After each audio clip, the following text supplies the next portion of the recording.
Hello, I'm at GovFromTheHouse.com, and this is a 2020 Burton Hometown Hero snowboard. The Hometown Hero is an all-mountain Freeride deck for intermediate to advanced level riders.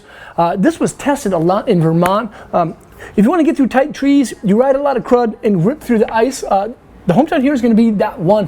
Features balanced freeride geometry, which allows the board to feel more like a twin deck than a directional deck as it's actually shaped. The Hometown Hero is actually sits on 3 of my top 3 lifts for the 2020 season for Burton.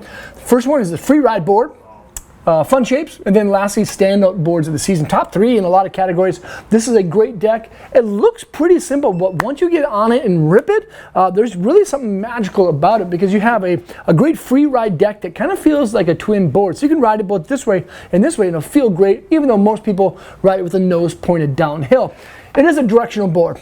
Obviously, outside of the insert packs and contact point, the nose is actually 12 millimeters wider than what you'll find in the tail, making it easy to turn, and the stance is set back 1 3/4 inches, which is quite a bit, but with that balanced freeride geometry, the cycle radius is centered within that setback stance, which is kind of cool. And then there's a directional camber profile shape. One of my favorite kind of freeride style profile shapes from the Burton lineup.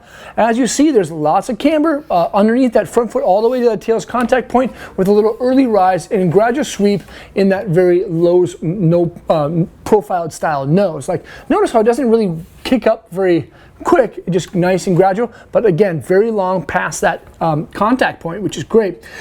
Then, of course, is that feel and flex rating. I put this thing about a 7, maybe an 8, because of some of the additional carbon that you'll find in this thing, very similar to the Burton custom style board.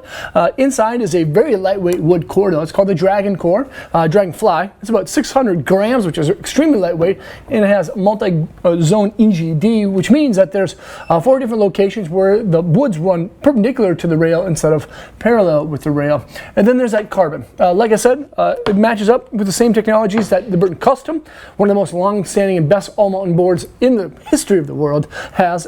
It's 45-degree carbon highlights up on top, where the carbon fiber strands run at 45 and negative 45 degrees, both on the top sheet and on the base of that core. And then the base also features basically a full-length tip-to-tail, rail-to-rail carbon sheet that's extremely thin, but makes the board just a little bit more torsionally stiff. And then, of course, is that 360 wrap standard steel edge in a recycled sintered base. I love what Burton does with their family tree lineup bases. They're extremely black. They absorb lots of wax, of course, but you need to keep them waxed up throughout the season. Surprisingly enough, though, the Hometown Hero, from what I know, does not feature frostbite edges, which is pretty unique, because this is for busting through crud and riding choppy ice like you find in the East Coast and, of course, here in the Midwest. Overall, though, this is a great board. With a directional style shape, it's amazing how well it rides when you're riding switch. It has loads of pop, feel and flex rating of 7, 8. It's a really fun board. The Hometown Hero, fantastic name, fantastic board that you can check out at thehouse.com by selecting the link below in the description. Thanks for watching. Hopefully I'll see you guys on snow.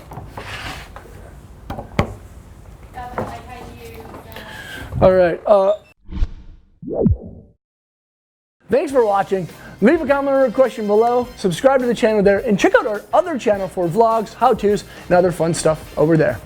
Peace.